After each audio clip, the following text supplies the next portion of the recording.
6 heures, glace nette. Le temps était très ensoleillé tout à l'heure, ça se voile. Bon. J'ai eu droit à un crépuscule de minuit. Le soleil était vraiment donc invisible là derrière les montagnes. Donc, juste là-bas derrière là. Il devait être à ras de l'horizon. Je pense que c'était le dernier soleil de minuit pour ceux qui pouvaient le voir sur un horizon bien parfaitement dégagé. Il y a un village Sami là sur l'île.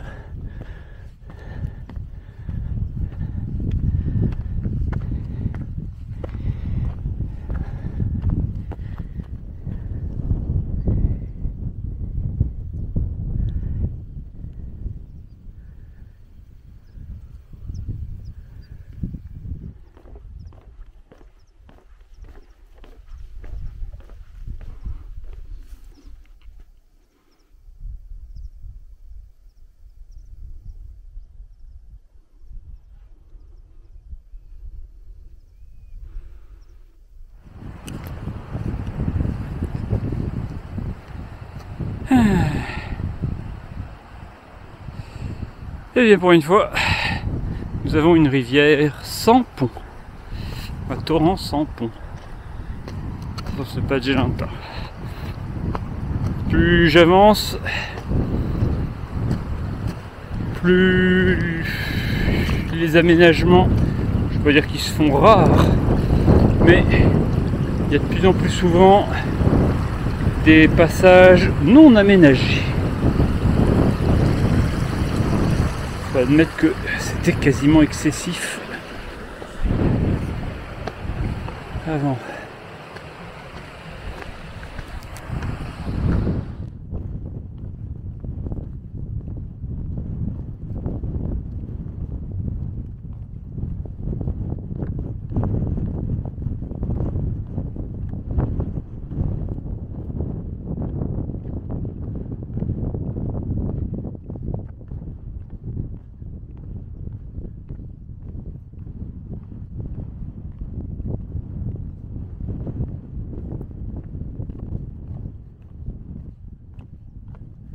Refuge de l'Adejaka, là en dessous. Je suis derrière, je remonte, je dois avoir une douzaine de kilomètres pour le refuge. Je vais m'arrêter une seconde, rapprocher ma configuration pluie. Hein. Je voulais m'arrêter 2 minutes pour reconfigurer, finalement, discuter avec la gardienne, très gentille, adorable. Je voyais le moment où j'allais devoir m'installer, reprendre un petit déj, etc. Allez, je suis relancé. Je cherchais à marcher le plus longtemps possible avant la pluie. Si la pluie vient, ça peut être surprenant. Waouh, waouh, waouh. Ok. Une pure merveille.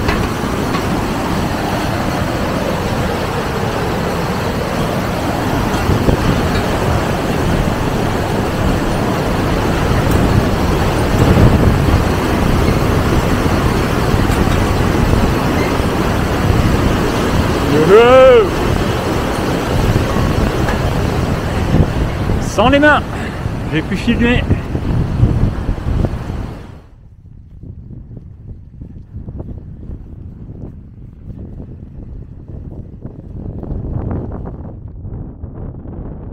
Bien installé.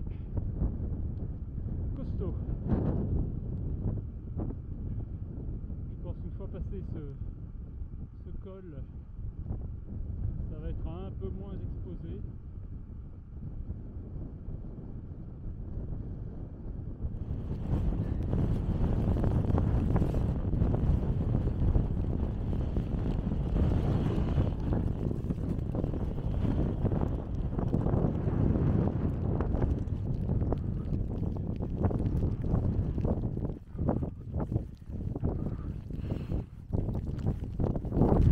Étrange rocher.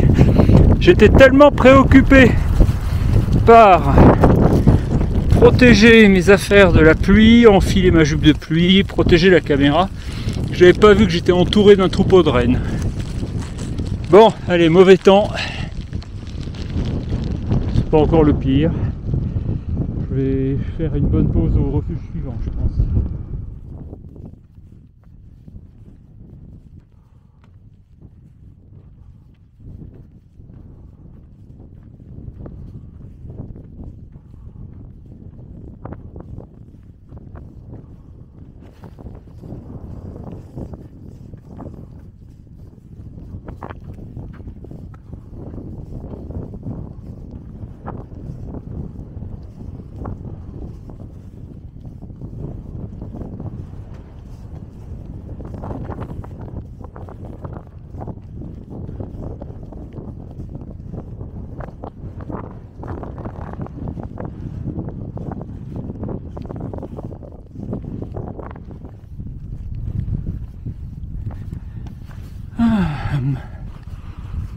Il n'y a pas toujours du soleil.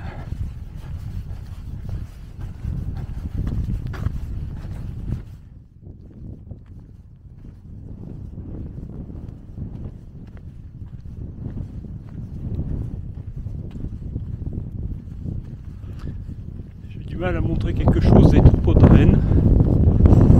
On zoome pas, c'est bon. Et ils sont plutôt farouches.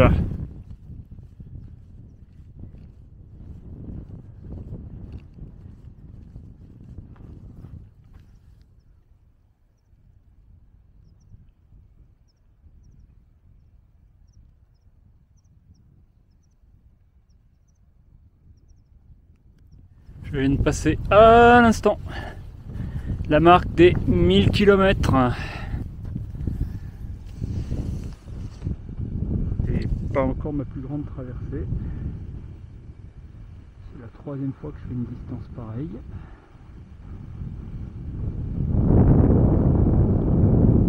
On attend un peu encore pour les records.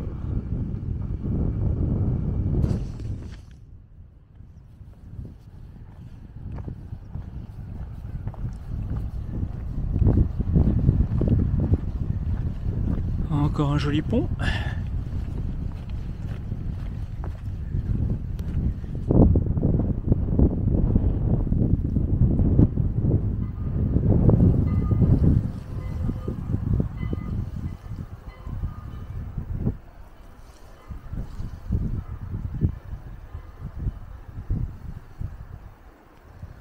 Avec les deux montagnes en fond là, qui sont dans le soleil. C'est vraiment magique. Je sais pas ce que c'est ça, c'est des trucs à louer, j'ai l'impression. Alors je sais pas ce qu'il y a comme accueil. Voilà. J'aimerais juste un endroit abrité pour faire une pause, c'est tout.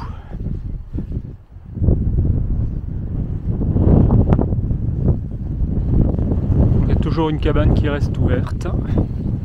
Et on paye avec le système avec un système équivalent au système norvégien. Bon, ça douille un peu pour l'arrêt à la journée, hein. Les 160 couronnes pour l'arrêt en journée fait un peu mal. Ah bon, comme ça, je sais pas comment configurer ma tenue. Sur un versant à l'abri du vent, juste comme maintenant. Si j'avais mis la polaire sous le coupe-vent, je crèverais de chaud. Mais dès que je suis dans le vent, avec la transpiration, j'ai froid. Ah, je sais pas comment faire.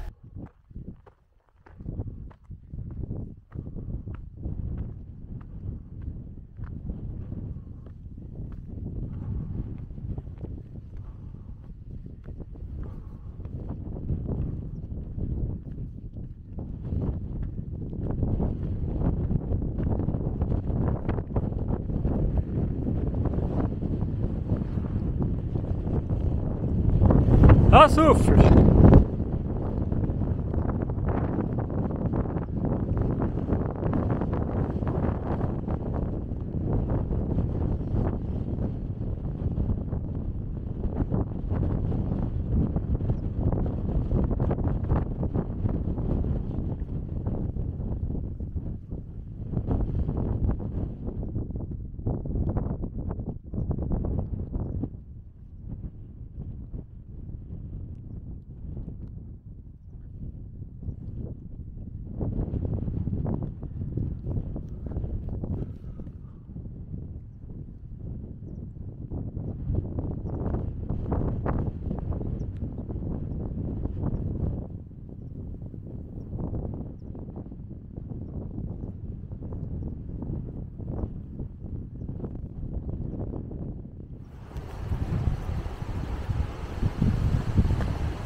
C'était un arrêt express à Stalloluokta, le temps d'enlever les chaussures, d'aller m'asseoir à une table, de grignoter un bout de chocolat, de regarder ma carte, de réfléchir à ce que j'allais faire.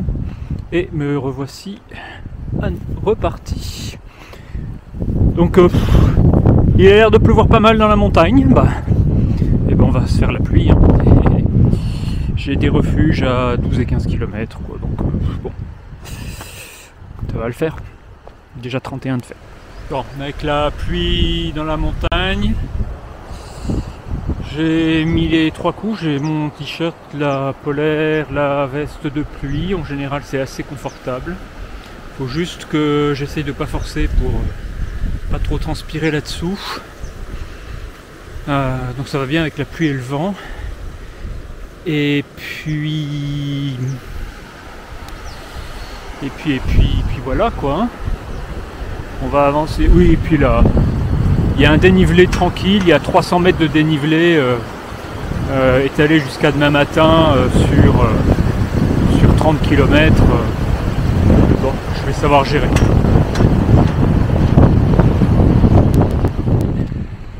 Bon, vu la pluie que je vois devant, vers laquelle je me dirige, il est probable que je ne fasse pas beaucoup d'images d'ici à mon arrêt pour ce soir. Je prends, j'ai 2 refuges possibles. Donc je vais probablement pas dormir dehors là. Avec le vent, c'est pas la peine d'abîmer ma tente et de se faire un mauvais trip. On va essayer de dormir en dur. Ça atténuera le fait de marcher dans des conditions un peu dégradées. Là c'est le vent qui me fait trébucher. C'est ici que je bifurque. Stade Ajaka, 11 km. C'est bien, c'était 12 juste là en dessous. C'est bien si les kilomètres descendent si vite.